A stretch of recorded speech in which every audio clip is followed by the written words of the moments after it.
সুপ্রিয় দর্শক, আসসালামু আলাইকুম।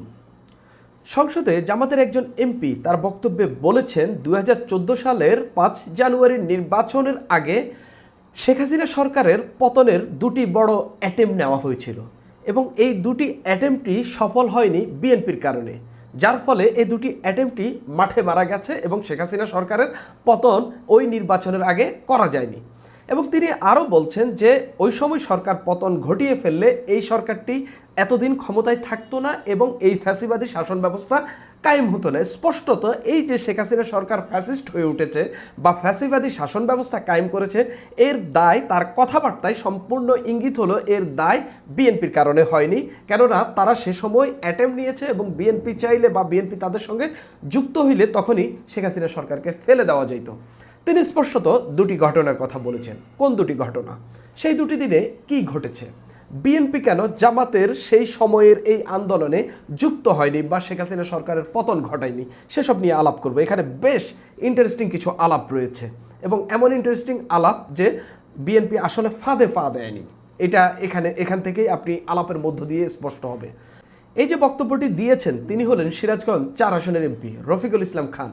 তিনি তার বক্তব্যে স্পষ্টত বলছেন ২০১৩ সালের ২৯ ডিসেম্বর যে মার্চ ফর ডেমোক্রেসির ডাক দিয়েছিলেন, সেই মার্চ ফর ডেমোক্রেসিতে শেষ দিকে বিএনপি যুক্ত হয়নি এবং বিএনপির নেতারা মোবাইল বন্ধ করে দিয়েছেন, শুধুমাত্র মহাসচিব এবং বেগম খালেদা জিয়ার মোবাইলটি খোলা ছিল। একটা ঘটনা।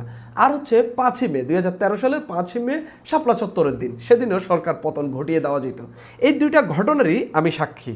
আমি তখন বিশ্ববিদ্যালয়ের ছাত্র, আমি তখন দেখেছি এই রাজনৈতিক উত্তাল দিনগুলো কি ঘটেছিল। শাপলা চত্বরের দিন টেলিভিশন বন্ধ করে দেওয়া হলেও আমরা জানতাম আসলে ওইখানে কি ঘটছে, বা জামাত শিবির বা অন্যান্য রাজনৈতিক দলগুলো এটার পেছনে কি পরিকল্পনা করেছে। কিন্তু প্রশ্ন হইল, এই জামাতের এই ভেতরের পরিকল্পনায় বিএনপি কেন সায় দেয়নি বা সেগুলো কেন সফল করেনি, সেটাই আলাপ করব। প্রথম কথা, ২০১৩ সালের ২৮ ডিসেম্বর বা ২৯ ডিসেম্বরের কথা যেটা তিনি বলছেন, সেটা একটা মার্চ ফর ডেমোক্রেসির ডাক দিয়েছেন। কিন্তু আমরা দেখলাম যখনই বিরোধী জোট, সেই সময় ১৮ দলীয় জোট ছিল, জামাত বিএনপি একসঙ্গে ছিল, সেই বিরোধী জোট একটা মার্চ ফর ডেমোক্রেসির ডাক দেয়। তো এই মার্চ ফর ডেমোক্রেসিটা মূলত অনেকেই মনে করেছিল এই মার্চ ফর ডেমোক্রেসিটার মধ্য দিয়েই সরকার পতন ঘটে যাবে, কেননা এর কিছুদিন পরেই ৫ই জানুয়ারি আওয়ামী লীগ নির্বাচন করতে যাচ্ছে তাদের সরকারের অধীনে, যেখানে আবার ১৫৪ জন বিনা ভোটে বা বিনা প্রতিদ্বন্দ্বিতায় জয়লাভ করে ফেলেছেন। মানে নির্বাচনের আগেই সরকার গঠন হয়ে গেছে, এই অবস্থার নির্বাচন। অর্থাৎ সে সময়ে একটা মার্চ ফর ডেমোক্রেসি ঘোষণা করেছে ২৮ ডিসেম্বর দিনের বেলায়। তা ২৮ ডিসেম্বর রাতের বেলায় কি ঘটেছে? ২৮ ডিসেম্বর রাতের বেলায় বেগম খালেদা জিয়ার বাসার সামনে বালুর ট্রাক দিয়ে সেই রাস্তাটি বন্ধ করে দেওয়া হয়েছে। মোটামুটি বেগম জিয়ার সঙ্গে বিএনপির নেতাকর্মীরা বিচ্ছিন্ন হয়ে পড়েছেন। তবে সবচেয়ে বড় কথা হইল, সে সময় এমন কোনো বাস্তবতা ছিল না যে হচ্ছে একটা সরকারের পতন ঘটিয়ে ফেলতে পারে। শেখ হাসিনা যেদিন অবৈধ নির্বাচন দিবে, যেদিন বিনা ভোটের নির্বাচন দিবে, সেদিন থেকে এবং সেই সময় যদি তিনি নিজেকে দেশের সরকার হিসাবে দাবি করেন, সেই সময়ে জনগণ সিদ্ধান্ত নেবে ওই সরকারটি অবৈধ সরকার। কিন্তু এর আগ পর্যন্ত শেখ হাসিনা নির্বাচিত সরকার ছিলেন। বিএনপির নেতাকর্মীরাও এটা খুব ভালো করে জানতেন শেখ হাসিনা ফ্যাসিবাদের পথে হাঁটছে, তবে এই সরকার ফেলা সম্ভব, তবে সেটা অবশ্যই নির্বাচনের আগে না। এবং বিএনপির মধ্যে তখন একটা আন্ডারস্ট্যান্ডিং ছিল, যেটা ১৯৯৬ সালের ফেব্রুয়ারি নির্বাচনে সেই আন্ডারস্ট্যান্ডিংটা ছিল। সেই আন্ডারস্ট্যান্ডিংটা হলো ১৯৯৬ সালের ফেব্রুয়ারি নির্বাচনের মধ্য দিয়ে বেগম জিয়া যেভাবে তত্ত্বাবধায়ক সরকার ব্যবস্থা বহাল করেছেন, অনেকেই মনে করেছিলেন ২০১৪ সালের ৫ ফেব্রুয়ারি নির্বাচনের মধ্য দিয়ে ৫ জানুয়ারির নির্বাচনের মধ্য দিয়ে তত্ত্বাবধায়ক সরকার ব্যবস্থা আবার বহাল হবে। কিন্তু আওয়ামী লীগ সরকার পরে সেটা করেনি, এটা পরের ঘটনা। কিন্তু বিএনপি এর আগে এটা মনে করেছিল। এই যে মার্চ ফর ডেমোক্রেসির ডাক দেওয়া হয়েছিল, এই মার্চ ফর ডেমোক্রেসির কথা যেটা জামাত বলছে, বিএনপির অনেকেই মনে করে থাকেন, ভেতরকার অনেকেই মনে করে থাকেন তারা বেগম জিয়াকে এক ধরনের পেট্রোনাইজ করে বা হচ্ছে তার উপর প্রভাব খাটিয়ে তারা বলেছিল যে হচ্ছে আমরাই সরকার পতন ঘটিয়ে ফেলতে পারবো, আপনারা এটা করেন। বিএনপি জাস্ট জামাতের সেদিন সক্ষমতা দেখতে চেয়েছিল। রফিকুল ইসলাম খান নিজেই বলছেন, আমরা লক্ষ লক্ষ নেতা সেদিন ঢাকায় এনেছিলাম। খুবই ভালো কথা। তা আপনাদের নেতারা কি করেছে? আপনারা তো এখন বিএনপিকে প্রতিদিনই বলেন আপনারা বিএনপি সরকারের পতন ১৭ দিনে ঘটাতে পারবেন, এবং আওয়ামী লীগের 17 বছর লেগেছে, বিএনপিকে 17 দিনে পতন ঘটাতে পারবেন। সে সময় যে আপনারা 29 ডিসেম্বর, সেটা পরবর্তীতে সেই কর্মসূচি আরও একদিন বেড়েছিল, 30শে ডিসেম্বরে ওই কর্মসূচি পালন করা হয়েছিল, মার্চ ফর ডেমোক্রেসি। আপনারা যে লক্ষ লক্ষ নেতাকর্মী আনলেন, সেই নেতাকর্মীরা কি করলো? সেই নেতাকর্মীরা কেন শেখ হাসিনার পতন ঘটাইতে পারলো না? বিএনপি জাস্ট সেই সক্ষমতাটা দেখতে চেয়েছিল যে জামাত শিবির কতটুকু করতে পারে, জামাত শিবিরের কতটুকু সক্ষমতা আছে, জাস্ট সেটা দেখতে চেয়েছিল। কেননা ওই আন্দোলনটা তৈরি করার ক্ষেত্রে মূল ভূমিকা রেখেছিল জামাত শিবির। বিএনপি তখন বাস্তবতা বুঝেছিল যে আমরা যদি এই সরকারের পতনও ঘটাই, এটা জনগণের কাছে বৈধতা হবে না, যেমনটা 2024 সালে পতন ঘটানোর মধ্য দিয়ে মানুষের কাছে বৈধতা পেয়েছে, এবং মানুষই বৈধতা দিয়েছে এই সরকার পতন ঘটানো সহি। কিন্তু 2014 সালে ওটা সহি হইতো না। কিন্তু বিএনপি মনে করেছিল যে এই নির্বাচনের পরে নিশ্চিতভাবে শেখ হাসিনা আরেকটা নির্বাচনের ব্যবস্থা করবেন, এবং এরকম আলাপও সেই সময় চলছিল। কিন্তু শেখ হাসিনা করেননি, তিনি যেটা করে ফেলেছেন সেটার উপর বেস করে আরও 5 বছর ক্ষমতা থেকে গেলেন। এরপর 18 সালে কি করেছেন তা আমরা জানি, 24 সালে কি করেছে তা তো আমরা ভালো করেই জানি, এবং তারপর তার কি পরিণতি হয়েছে তাও আমরা জানি। কিন্তু বিএনপি জামাতের সক্ষমতা দেখতে গিয়েছিল, কিন্তু দেখলো যে জামাতের সক্ষমতা কি। জামাত 2-1টি ঝটিকা মিছিল করেছে, তাদের 2-1জন মানুষের উপর গুলিও চালানো হয়েছে। কেননা সরকার দেখেছে বা পুলিশ দেখেছে যে বিএনপি নামেরই অল্প কয়েকজন মানুষ নেমেছে, এদেরকে প্রতিহত করাই যায়, অর্থাৎ তাদেরকে প্রতিহত করেছে। এবং লিটারেলি মার্চ ফর ডেমোক্রেসি যে কর্মসূচিটা দেওয়া হয়েছে, জামাত এককভাবে এই প্রোগ্রামটি পালন করলেও বা জামাত এককভাবে ঢাকায় নেতাকর্মী নিয়ে আসলেও, লক্ষ লক্ষ নেতার কথা বলছেন রফিকুল ইসলাম খান, সেই সময় কথা উঠেছিল 1 লক্ষ লোক এসেছে। সেই 1 লক্ষ লোকও কোনো মাঠ তৈরি করতে পারেননি, এখানে কোনো কিছুই করতে পারেননি। এটা তো গেল 29শে ডিসেম্বর এবং 30শে ডিসেম্বরের কথা। এবার আসি শাপলা চত্বরের ঘটনা। শাপলা চত্বরের হেফাজতের লক্ষ লক্ষ লোক কিন্তু শাপলা চত্বরে ছিলেন। জামাতের নেতাকর্মীরা সেদিন পরিকল্পনা করেছেন এদের সঙ্গে মিলেমিশে সরকার পতন ঘটিয়ে ফেলবেন, এবং বেগম জিয়াও সর্বস্তরের মানুষকে নেমে আসার জন্য বলেছেন, তাদের পাশে দাঁড়ানোর জন্য বলেছেন। তিনি সরকার পতনের ডাক দেন নাই। জামাত এটাকে সরকার পতনের ডাক ভেবে জামাত মাঠে নেমে গেছে। আপনি যদি বিশ্বাস করেন, পুরো কাকরাইল এলাকা বা আপনার এই পল্টন এলাকা, বাইতুল মোকাররমের এরিয়াগুলা, তারপরে আপনার বিজয়নগর, এগুলা পুরো একেবারে রণক্ষেত্র হয়ে গেছে জামাত শিবিরের সঙ্গে পুলিশের সংঘর্ষ। এবং জামাত শিবির ফুল ফোর্স নিয়ে নেমেছে। আমি নিজে সাক্ষী, আমি নিজে দেখেছি, আমি নিজে জানি, এবং আমার পরিচিত অন্তত কয়েকশো মানুষ সেখানে গিয়েছেন। তারা সরকার পতন ঘটিয়ে ফেলবেন হেফাজতের মানুষদের সঙ্গে একত্র হয়ে। বিএনপি কখনো হেফাজতের আন্দোলনের মধ্য দিয়ে সরকার পতন ঘটুক, এটা বিএনপি কখনো চায়নি। বিএনপি আসলেই সেটা চায়নি। বিএনপি হেফাজতের যে কর্মসূচিটা পালন করেছে, সেই কর্মসূচিটাকে তারা রাজনৈতিকভাবে লাভবান হওয়ার চেষ্টা করেছে।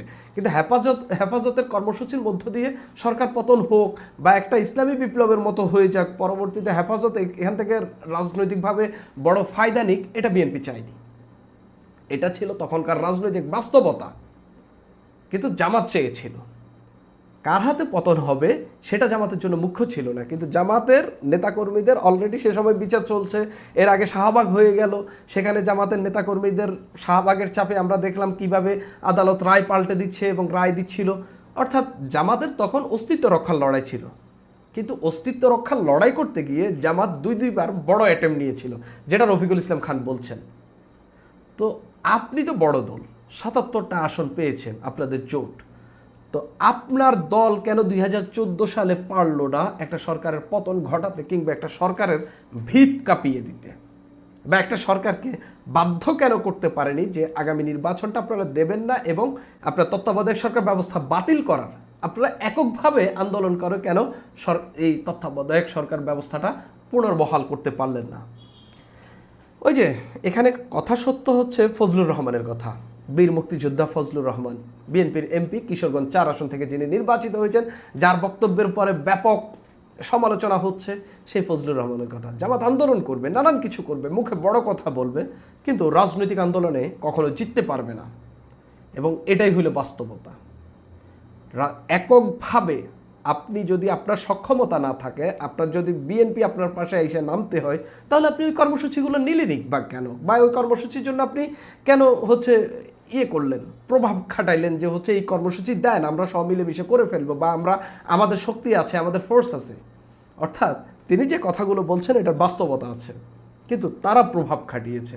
এবং এই দুটা কর্মসূচির মধ্য দিয়ে প্রমাণ হয়েছে, বিএনপিও প্রমাণ পেয়েছে যে জামাত শিবির হয়তো বা ভেতর ভেতর কিছু একটা, কিন্তু বাস্তবিক অর্থে তারা কোনো সরকার পতন ঘটানোর মতো কিংবা হচ্ছে সরকারের কোনো সিদ্ধান্ত পাল্টানোর মতো কোনো কিছুই করার মতো না।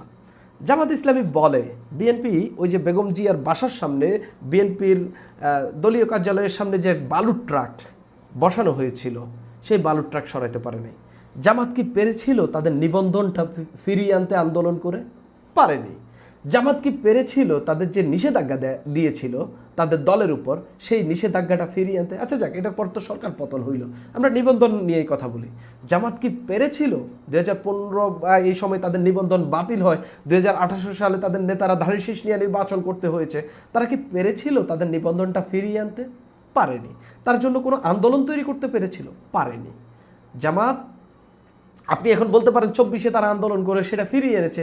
24-এর আন্দোলন তো ছাত্র জনতা, কৃষক, শ্রমিক, মেহনতি মানুষের আন্দোলন, যেখানে বিএনপি, জামাত এবং আওয়ামী লীগেরও একটা অংশ যারা আওয়ামী লীগকে চায়নি, এবং সর্বোপরি বাংলাদেশের আপামর জনতার আন্দোলন, এটা সবার আন্দোলন, এটা জামাতের আন্দোলন না। এটা সংসদেই আমরা দেখছি যারা আন্দোলন করেছেন সম্মুখ সারিতে ছিলেন এবং যারা আন্দোলনের অন্যতম স্টেক হোল্ডার, তারাও বলছেন এটা আপামর জনতার আন্দোলন। অর্থাৎ ছাত্র জনতার এবং কৃষক, শ্রমিক, মেহনতি মানুষের, বাংলাদেশের শ্রমিক শ্রেণীর আন্দোলনের পর জামাত তাদের নিবন্ধন ফিরে পেয়েছে। জামাতের উপর যে নিষেধাজ্ঞা, সেই নিষেধাজ্ঞা উঠেছে। অর্থাৎ আপনি এই দলটি নিজেদের রাজনীতি করে, নিজেদের আন্দোলন তৈরি করে, নিজেদের কোনো কিছু আজ পর্যন্ত তারা হাসিল করতে পারেনি, এবং এটা বাস্তবতা, আগামীতেও পারবে না। এটা হচ্ছে চরম বাস্তবতা, আগামীতেও পারবে না। তারা হয়তো সাময়িক চাপ তৈরি করতে পারবে, কিন্তু আগামীতেও তারা সরকার পতন বলেন কিংবা পলিসি পরিবর্তন বলেন, বিএনপি হয়তো নিজেদের জায়গা থেকে, সহনশীলতার জায়গা থেকে তারা হয়তো করতে পারে, কিন্তু ওই যে মহাচাপ তৈরি করে বিএনপিকে কুপকাত করে যে তারা কোনো সিদ্ধান্তের পরিবর্তন করাচ্ছে, এটা তারা পারবে না। এটা হইল চরম বাস্তবতা, যার প্রমাণ আমরা 2013 সালের ওই দুটা ঘটনার মধ্যে দিয়ে দেখে ফেলেছি। এবং তারা আসলে কোনো রিয়েল ইম্প্যাক্ট তৈরি করতে পারেনি, বরং তাদের নেতাকর্মী নিহত হয়েছেন, শহীদ হয়েছেন, তারা যেটা বলেন। অর্থাৎ এই যে তিনি বলছেন যে বিএনপির কারণে এই সরকারের পতন হয়নি, আমি বলি যে আপনারা আন্দোলন করেছেন, আপনারা পতন ঘটাইতে পারেননি, আপনাদের কারণে পতন হয়নি। এবং ওই বাস্তব কথা হইলো ওই দুইটা আন্দোলনের পর 2014 সালের নির্বাচনের পর জামাত অনেকটাই আড়ালে চলে গেছে, যেটা এখন গুপ্ত রাজনীতি বলা হয়। ওই ভেতরে ভেতরে রাজনীতি করেছে, উপরে আর কোনো রাজনীতি তাদের ছাত্র সংগঠন বলেন, তাদের মূল সংগঠন বলেন, কোনোটারই ছিল না। এবং খুব বড় আন্দোলন কিন্তু তারা 24-এর আগে কোনো আন্দোলনই করতে পারেনি। একবার সম্ভবত ইঞ্জিনিয়ারিং ইনস্টিটিউশনে সম্ভবত কোনো একটা প্রোগ্রাম করেছে, যেটা লাইভ টাইপ করে, তাও সরকারের সহানুভূতি দিয়ে 24-এর নির্বাচনের আগে সম্ভবত করেছে। এর বাইরে তারা আসলে খুব বড় সড়ো আন্দোলন করতে, মাঝে মাঝে তাদের বিএনপির যে আন্দোলনগুলো ছিল সেখানে হয়তো লোক সরবরাহ দিয়েছে, সেখানগুলোতে হয়তো পার্টিসিপেট করেছে, কিন্তু তারা দলীয়ভাবে কোনো আন্দোলন তৈরি করতে পারেনি। অর্থাৎ এই হইল জামাতের রাজনীতি। সুপ্রিয় দর্শক, এখন এই পর্যন্ত।